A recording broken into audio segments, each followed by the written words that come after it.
Hola jóvenes, espero que se encuentren muy bien. Voy a realizar este ejemplo, es un ejercicio que viene en la práctica, es el número 6. Dice lo siguiente: una empresa se dedica a la producción de cierto tipo de aguacates. El peso de estos aguacates sigue una distribución normal con un peso promedio de 300 gramos y una desviación estándar de 100 gramos. Los aguacates son recogidos en baldes, los cuales tienen indicado que no resisten un peso superior a los 10 kilogramos. Suponga que en los baldes la limitación es de peso y no de espacio. Vamos con la primera pregunta. Dice: ¿cuántos aguacates máximo se deben empacar por balde de manera que estos resistan el peso en por lo menos el 95% de los casos? Muy bien, lo primero que vamos a tomar en cuenta es que si X es el peso del aguacate, de algún aguacate en general, que sigue una distribución normal, eso es lo que nos dice el problema, pues entonces yo voy a empezar a tomar x1, x2, x3 hasta un xn como el peso que va a obtener cada uno de los n aguacates que vamos a meter en nuestro balde. Esa es nuestra primera suposición. Listo, entonces estamos diciendo que x1 hasta xn son los pesos de los n aguacates. Cada uno, el x1 representa el peso del primer aguacate, el x2 representa el peso del segundo y así, etcétera. Cada uno va a seguir una distribución normal con media 300 gramos y varianza 100 grados, perdón, 100 al cuadrado gramos cuadrados. Una vez que tenemos esto, necesitamos buscar que el peso conjunto no pase esos 10 kilogramos que me están proponiendo al principio. Entonces, listo, voy a suponer que ese sub n es el peso conjunto de todos los aguacates que vamos a meter en el balde. Por lo tanto, esto también sigue una distribución normal en donde yo voy a tener 300 pesos, 300 gramos de cada aguacate en promedio. Entonces voy a sumar 300 más 300 n veces, por lo tanto me va a quedar n por 300. Y con la variancia voy a hacer lo mismo, voy a sumar 100 cuadrado más 100 cuadrado n veces, por lo tanto me va a quedar n por 100 al cuadrado. En este caso lo que me están proponiendo es justamente eso, la probabilidad de que ese sub n sea menor a los 10.000. Recuerden que los 10.000 sería el peso que puede soportar cada uno de los baldes, y esa probabilidad debería ser mayor o igual, por lo menos dice el enunciado, al 95%.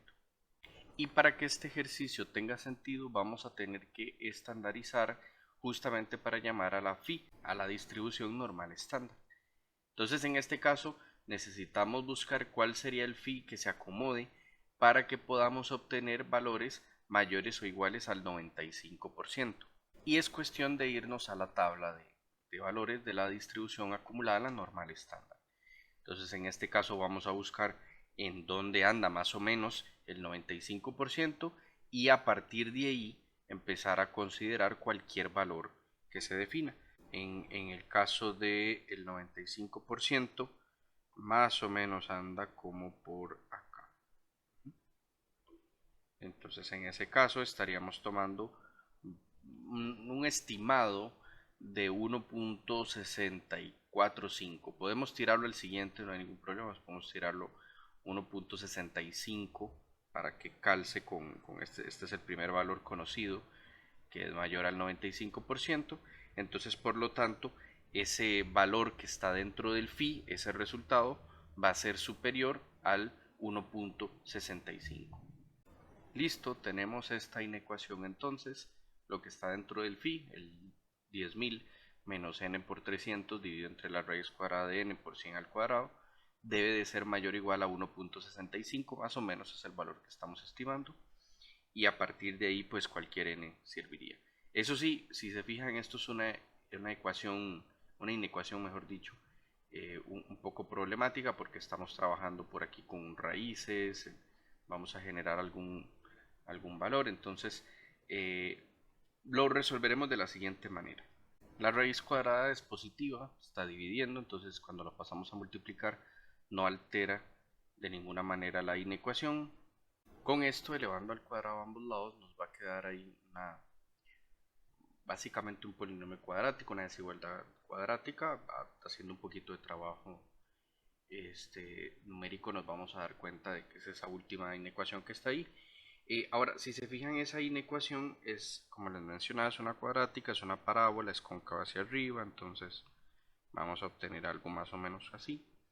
Pero no perdamos de vista que el valor de n debería ser un valor, voy a devolverme un segundo, debería ser un valor que satisfaga enteramente esta inecuación que fue la primera que propusimos únicamente con n, después de trabajar con el phi.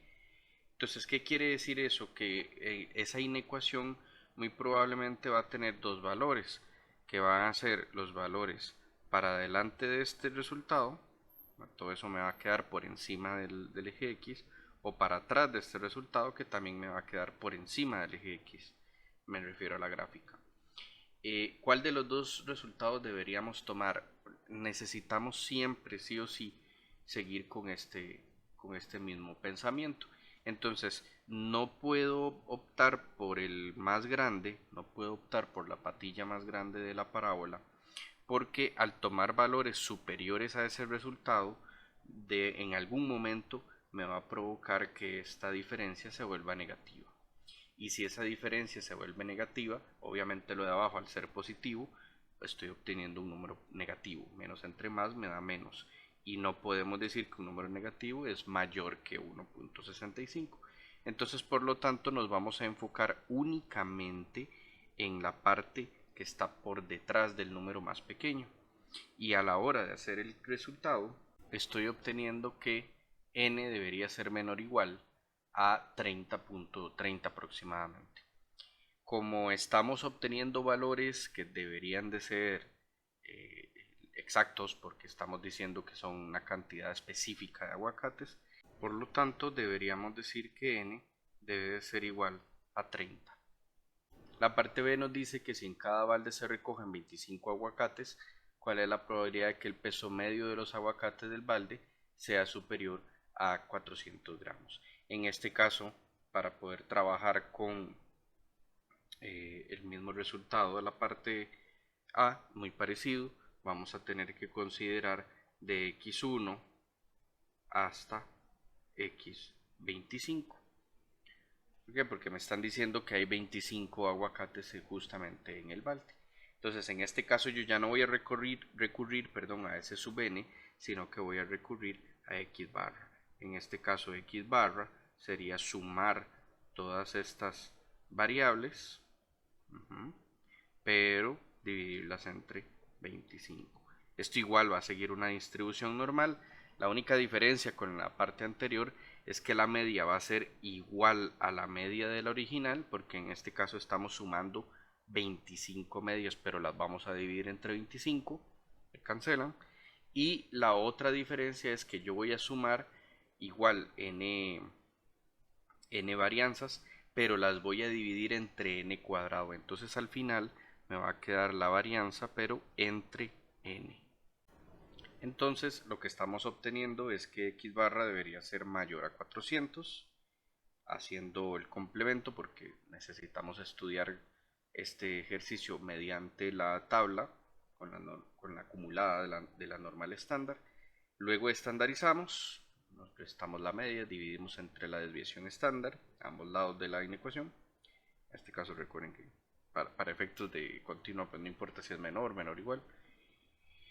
Y listo, calculamos entonces phi de ese valor. Ese valor, cuando lo trabajamos, nos va a dar exactamente 5. Entonces, por lo tanto, deberíamos calcular 1 menos phi de 5. Eso sí, en la tabla, recuerden que el valor más grande es 4.9. Pero a partir del 3.9 nos estamos dando cuenta de que prácticamente todo viene siendo la unidad. ¿Qué quiere decir eso? Que phi de 5 pues prácticamente nos está dando 1 y a la hora de restarlo esto es prácticamente 0. ¿Qué quiere decir eso? Que en este ejercicio en particular la probabilidad de que el peso medio de estos 25 aguacates supere los 400 gramos es casi nula. Listo, jóvenes, con esto tenemos el ejercicio. Si hay alguno de los procesos que acabo de hacer que no quedó del todo claro, con mucho gusto me pueden informar y yo trato de buscar otra alternativa para la explicación. Y quedo a la orden, jóvenes. Que les vaya muy bien.